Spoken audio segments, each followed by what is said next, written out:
Okay, I'm not gonna lie to you, starting this video is really awkward. Hello all booktube type people, I'm Ellen. I've never made one of these things before, so forgive if this is a bit weird and awkward and jittery, and it's weird talking to a camera instead of to a person. But I thought I would start making these videos just for a bit of fun, and because I love talking about books, and why not talk about books to the internet, which seems to be a thing these days. So I thought a good place to start would be, I'm out of breath. That doesn't say a lot of good things about my fitness.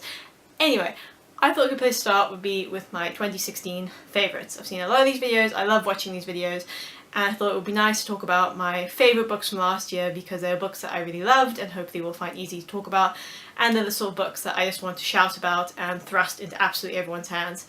So, I've got 9 books, not 10. I should have 10.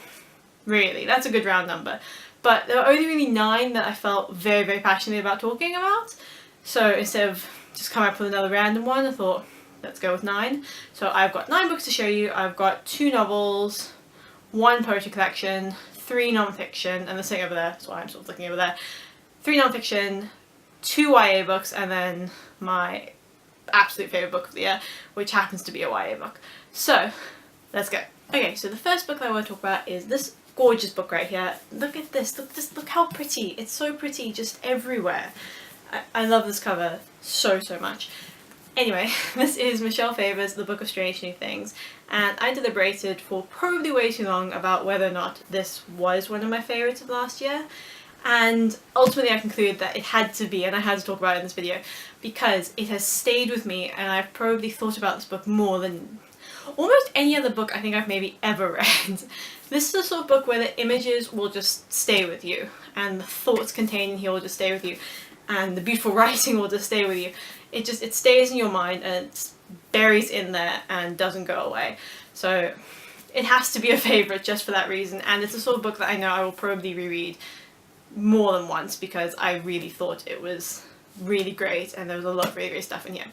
So it is about a missionary called Peter who has been sent to another planet. So it's set in the future, we're doing things on other planets, and this missionary is sent to preach to the alien species there, but his wife, Bee, wasn't approved to go with him. So he's now, this is basically the ultimate long distance relationship. He's going to other planet, she's staying behind, and it's really a look, yes, at that kind of relationship, at different relationships and what makes a relationship work, what makes it doesn't work, what does a relationship need, and you know, both characters have huge faults and huge pros that mean that you see them differently within the relationship. But more than that, it's about what makes us human. What exactly is our humanity, what is good about us as humans, what is not so good about us as humans, how really alien we can be to each other sometimes, how we just fail to understand each other, how we sometimes fail to understand ourselves. And I thought it was just genuinely so insightful. And there was so much in here. It's so rich. It's a very, very rich book where there are a lot of things that make you stop and go, wow, I didn't think of it like that. Or, wow, we do that. So if you haven't read this, in fact, if you haven't read Michelle Faber, please read this. It is stunning and so interesting. Highly recommended. The next novel I have to show to you is A Garden Ruins by Kate Atkinson. I have read one other Kate Atkinson book. I read Life After Life, which, if I'm not mistaken, was written before A Garden Ruins, and they're similar in that they're about different members of the same family, but this book is infinitely superior. This is one of the best books ever. One of the best books I've ever read. Top 10 of life, probably. The reason I loved it is the title, A Garden Ruins, comes from the idea that man is a garden ruins. I'm not sure who said that quote, but I've heard it somewhere and I'm pretty sure that links to the title.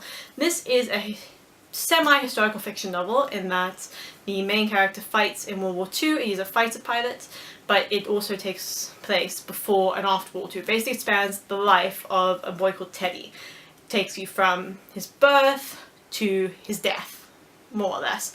And everything in between. Deals with his family members, deals with his marriage, deals with his children, covers all of it, and it all goes back to the idea of man being a garden ruins, all the things we get wrong. So it deals with things like war, issues in marriage, how we mess things up with our children, how we mess things up with our parents, how we misunderstand each other.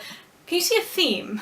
I like books that deal with the truth of humanity, or that's a vague concept, but that reflect something that I perceive to be true about humanity.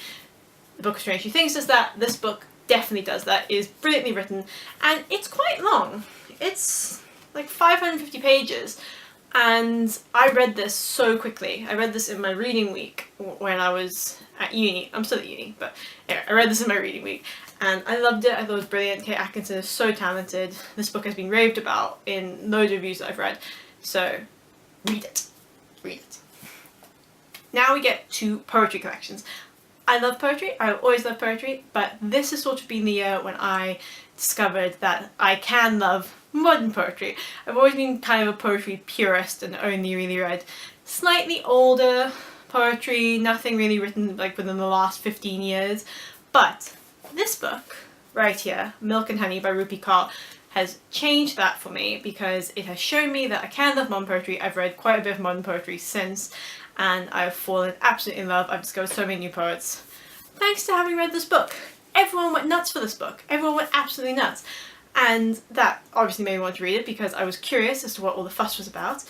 And first of all, can I just say, along with the Book of Strange New Things, this is one of the prettiest books I think I own. It is so, so pretty, and I love the illustrations inside. Where's one of the ones I like? This one is lovely. I don't know if you can see it properly, but this one's really lovely. And one of my favourite poems in here has an illustration attached to it that I really like, that I should probably have marked. Look at that. That's not what I'm talking about, but that is just lovely. It's such a pretty book. But more than that, the poems in here are really stunning. They are so short. They're only a couple lines each, bar a few slightly longer ones, but mostly they're really, really short poems. But each one of them is so beautifully crafted just in those few sentences, and that to me is stunning. I really understand why everyone lost it over this book, in that there's something very inherently beautiful about it that I can't quite put my finger on, but that has spoken to a lot of people, definitely spoke to me. Rupi Kaur writes poems about love, about heartbreak, about feminism, about being a woman of colour, about being a woman who comes from a slightly more repressive side of society maybe. She talks about silencing of women, and I don't really know how else to put that, but silencing of women, repression of women, feminist issues like that. She deals with self-healing, self-empowerment, just so many lovely topics of stuff, sexual abuse, lots and lots of different things in here. So I think anyone could pick this up and find something in it that they would enjoy, or find a poem in it that would speak to them. I know I definitely did, and you can read this. It's so easy to read, and because all the poems are so short, like look at that, just a few lines long. I think I read this in like an hour, but I've gone back to it and reread it so many times since then because it's so quick and short to read, but so lovely. So, another bandwagon to get on. Now let's get on to a bit of non-fiction, and I'm quite surprised. I've got 3 non-fiction books on this list. I don't read a lot of non-fiction. I don't love a lot of non-fiction. Mainly non-fiction, not my thing. But this year there were these 3 books that I thought were brilliant, changed my viewpoint, changed my life. Maybe not changed my life, but changed my mind about different things and just really inspired me, and I thought were fantastic. Firstly, we have Everyday Sexism by Laura Bates. And the reason that this is on this list is because this was maybe the most important book I read this year in terms of opening my mind to an issue that I wasn't really thinking about before. So, as it says on the cover, this book is about sexism. It is about the ways that women around the world still experience sexism on a daily basis. So it deals with sexism in the workplace, it deals with sexism in university, harassment in clubs, catcalling, all those sort of things. Just little daily occurrences that maybe you don't really tend to think about as being a big issue because they just happen, but actually are big issues because they shouldn't be happening. This is really, really important, and if you're a woman, I really think you should read this. It is very easy to read because a lot of what's in here, if you can see here, all the blue that's people's stories. That's people who've written into the Everyday Sexism Project talking about their experiences of sexism. And that made it very easy to read for me because it wasn't dry, just, oh, this happens to women and it's bad. It was actually women saying, this happened to me, this is my experience. And that really, really made the book for me. I also really love the fact that there is a chapter on men in here that acknowledges that men also face issues with the constrictions of gender roles and how it can also be a problem for men, and that sexism isn't just something that affects women, and talks about, you know, issues with paternity leave and men having to be macho, you know, hard men, but it also talks about why feminism is so important. And that is something I never really thought about. I always sort of thought about, oh, sexism affects all of us, why do we need to be feminists? This book really highlights why, yes, sexism affects all of us, yes, men can be victims of sexism as well, yes, it's important to consider that, but it's also important to acknowledge that a lot of sexism is directed at women. And it just made me think. It just opened my eyes to issues that I wasn't thinking about before, definitely I'm thinking about now, definitely I'm considering now. And on a similar topic, but slightly not also to do with this, if you haven't watched Chimamanda Ngozi Adichie's TED Talk about We Should All Be Feminists, or called We Should All Be Feminists, please go watch it. I watched it last night. It's similar in theme to this, and it's brilliant. So there's sort of two recommendations in one for you. Very important book, also very important talk, very important topic. Read more about it, know more about it, get more involved with it. It's good. The next non-fiction book that I have to show to you is Sex and Punishment by Eric Berkowitz. Weird title. This I know. Trust me, I read this in public. I read this on the tube, and you get weird looks when you read a book with sex written really big on the front on the tube or in any sort of public space. But this book is not really about sex in the sexual sense. It is also not some weird BDSM book, as maybe Sex and Punishment might suggest. But it is about, as it says on the cover, 4,000 years of judging desire, and is a non-fiction historical look at how we as a society love to condemn people for who they are having sex with and who they are loving. So it is a really great look at gay relationships from the ancient Greeks and ancient Romans until more or less now, and a look at interracial relationships and how they've been viewed, how, you know, different relationships have been approved and disapproved of at different times, so adulterous relationships, relationships outside marriage, things like that. Just really how we love to judge people. We like to judge. We like to go, don't do that, do this like this because it's my way. And that's just so interesting. I felt so much more educated about the world after reading this, and I felt so much more prepared to argue against people who say, you know, being gay is wrong, having an interracial relationship is wrong. I felt so much more prepared to say, actually, it's not wrong. Other cultures have accepted it, other societies have accepted it. We twisted it to not accept it in this way, or the other way, or I can't remember exactly all the ways, but you know what I mean. You feel so much more educated and better for having read this book. And as a person who's very interested in relationships, and my camera is just tilting. Sorry about that. Don't have the most secure tripod ever, and I'm now very concerned it's going to do that again. But anyway, this is a great book. It's a fascinating book if you're interested in relationships, if you're interested in the weirdness of society sometimes. Read this, particularly pertinent if you're interested in the fact that these are big issues today. Gay relationships are a big issue today. Race relations are a big issue today. These are things that we're talking about. These are things that are important to know about. It's a conversation it's important to be a part of. It's also important to be on the right side of history, supporting people who live lives that maybe we consider are different, and just not being judgmental asses. That's the takeaway from this book. And I think it's a pretty good one. The last non-fiction book that I have to show to you is Big Magic by Elizabeth Gilbert, which I adore so much. I love Elizabeth Gilbert in general. I loved Eat, Pray, Love. I loved Committed. I love The Signature of All Things. I love her. She's great. This book is based on a TED Talk that she gave about creativity and creative living and her creative process. And this book is very similar to the talk, just expanded on a little bit, where there's, let's go first name terms here.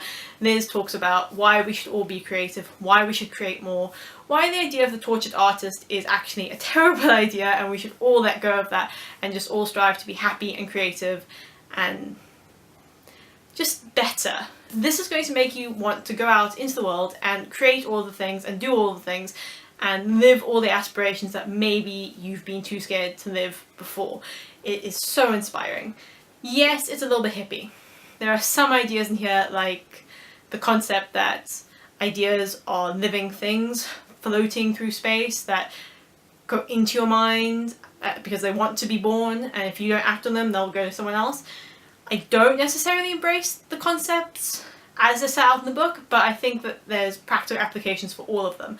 So we all know the feeling of, we have this great idea at 10 o'clock at night and you think, oh, I'll do it in the morning, I've got to sleep now, and then the morning it's gone. We've all been there. I was there recently. It's a crap place to be. So yes, some of the ideas are a bit, I've been using the word hippie, but just a bit airy-fairy, but you can make them all practical. They are actually all practical in the big scheme of things, and just so inspiring.